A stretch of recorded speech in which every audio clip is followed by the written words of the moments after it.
I'm Quinton Varce, and I am the owner of Victory Gym Plus Fitness in Cherokee, Iowa. I was born in Des Moines, and then I moved to Cherokee, Iowa in 1990.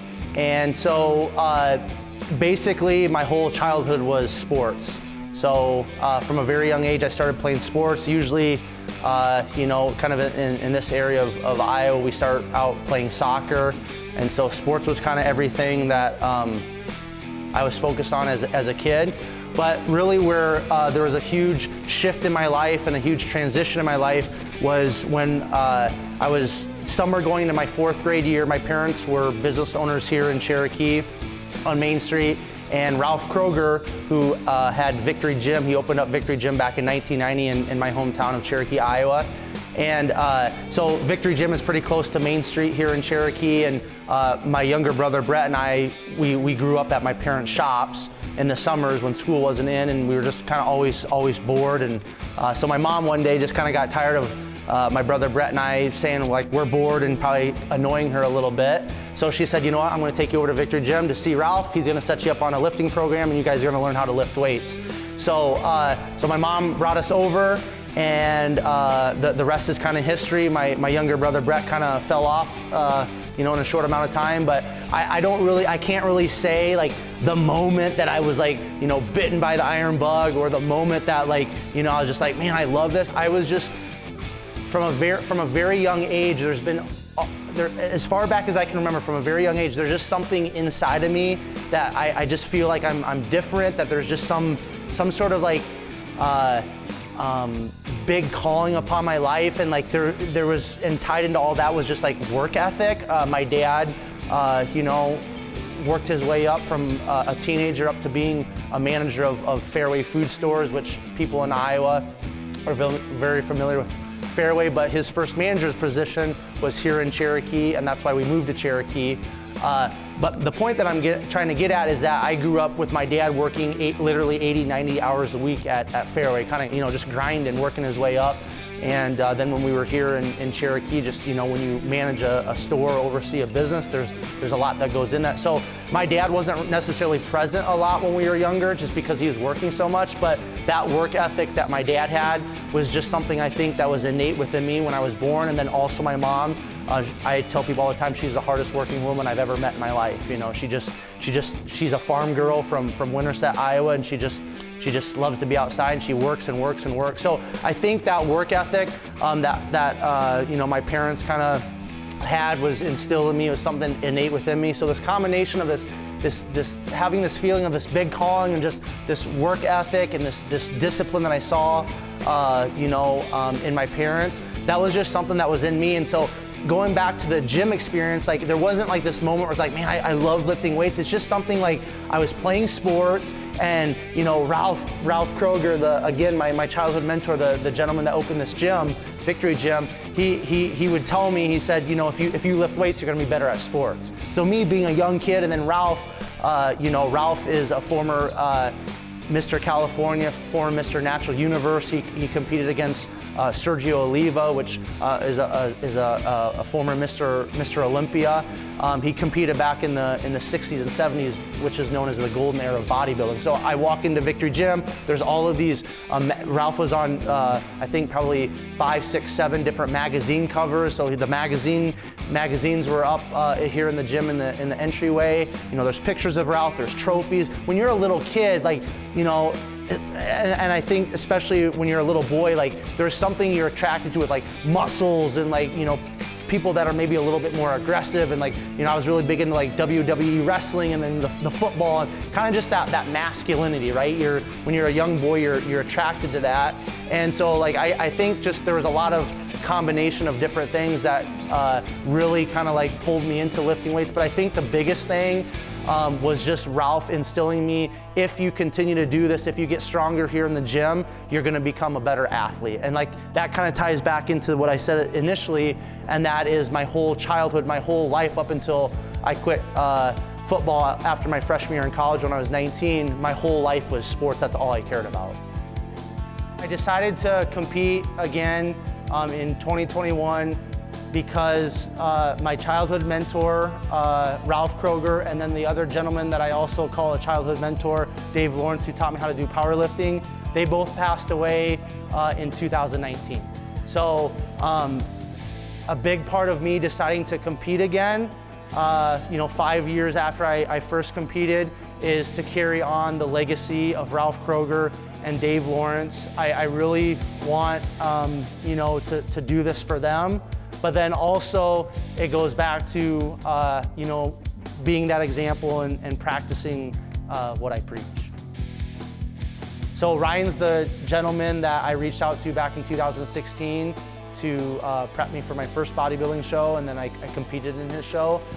So the reason why I reached out to Ryan is because I'm a drug-free bodybuilder, I'm a drug-free athlete, and people that know how to coach or prep drug-free athletes, it's those people are different than the coaches that are going to coach somebody that is what we would call enhanced, using drugs, right? So I didn't really want to go with a coach to coach me as a drug-free athlete that coached both drug-free athletes and enhanced. I wanted somebody that really understood 100% the drug athlete and only really worked with drug-free athletes. So that's why I reached out to Ryan. He also practices what he preaches. He's a professional drug-free bodybuilder. He's a show promoter. He's also, again, like I mentioned, the president of a bodybuilding federation, and he's been in the game for a long, long time. And something else that was important to me in reaching out to Ryan, his faith is also something that's important to him. So not only are we connected in terms of the bodybuilding side of things, but we also have a spiritual faith connection. But the biggest thing for me was, Ryan understanding the drug-free side of things, and then the other thing was him, again, practicing what he preaches. What we'll do first, Quinton, is we'll take measurements, and this is so we can chart progress. So we'll do circumference measurements, we'll do skin folds, and then we'll do pictures. And then that way, all that throughout this time, we can see progress. The other thing is, though, is I will have you take pictures from your house, so then that way, we can get those set points. Because that's, at the end of the day, judges don't care what your skin folds are. Right. It's about how you look. Yep. So we'll use the pictures to really drive that. So, good lighting, consistency, that's the key, for those progress pictures. Sure. So, as far as you've had this done before, I know, but so for the circumference measurements, we'll do your flexed arms, your chest, your waist, your thighs. And then for skin folds, we'll do your chest, your waist, your side, and then your legs. Okay, so if you want to slip your shirt off, and we'll start that. All right, we'll start with the skin folds. I'm just going to take notes on this paper. I'm going to do each side 3 times to get a good average. Okay. Chest. Sorry if I got cold fingers. Not that sorry, actually.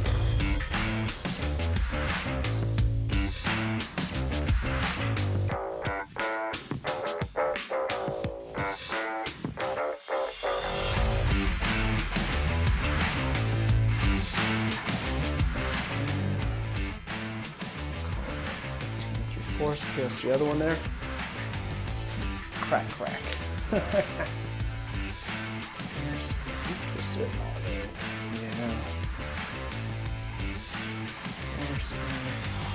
Cut 16 1/4 on the left. Come on. Now what I want you to do, Quinton, is flare your lats and get as wide as you can. Take a deep breath in, just get nice and wide.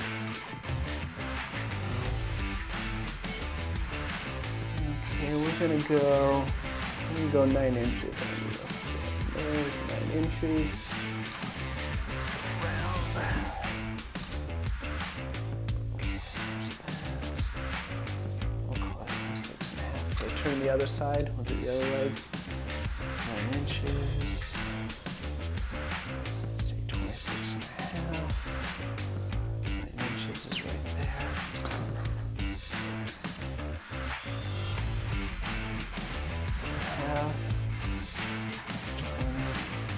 25 3/4 on the left. Here. Okay, zoom in a little bit. Okay, on 3. 1, 2, 3. Okay, now turn to the side and go ahead and get in your side stance, like your side, like turn towards me. So yeah, feet together and just, yeah, that. 1, 2, 3. Good. Okay, face the back. Okay, now do your rear relaxed pose. So just go ahead and put your toes together, flare those quads, glutes are tight, and get nice and wide with the back. 1, 2. Okay, turn to the right, or turn to the right. And just like before. Yep, same thing. So this way, bring that right arm back, left arm. Good. 1, 2, 3. Good. Okay, face forward.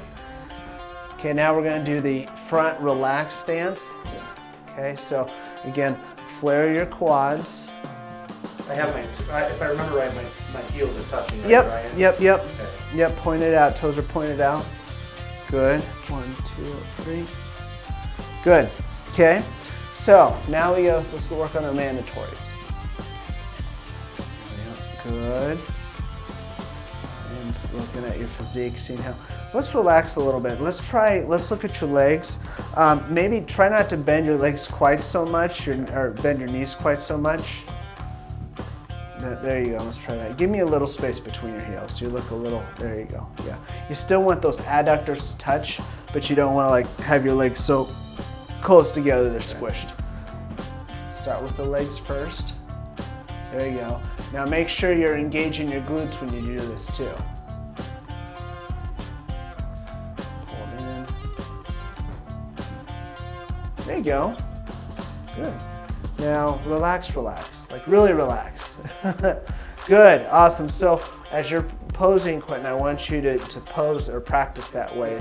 Stay engaged and keep the mandatories and just go from one to the other. Whoops. And what'd you say you were at? 220, 222?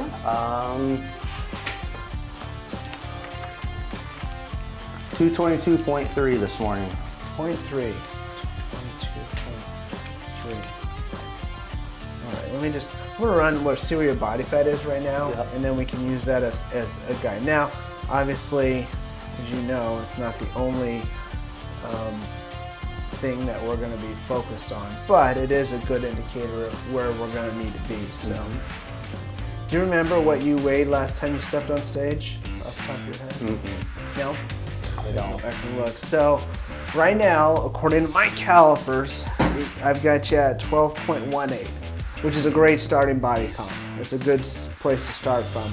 You know, obviously, we want to see that go down and get that into the low single digits. So, as we lose body fat, you're gonna lose some lean muscle. It just is part of the process. We're gonna do everything we can to obviously minimize that.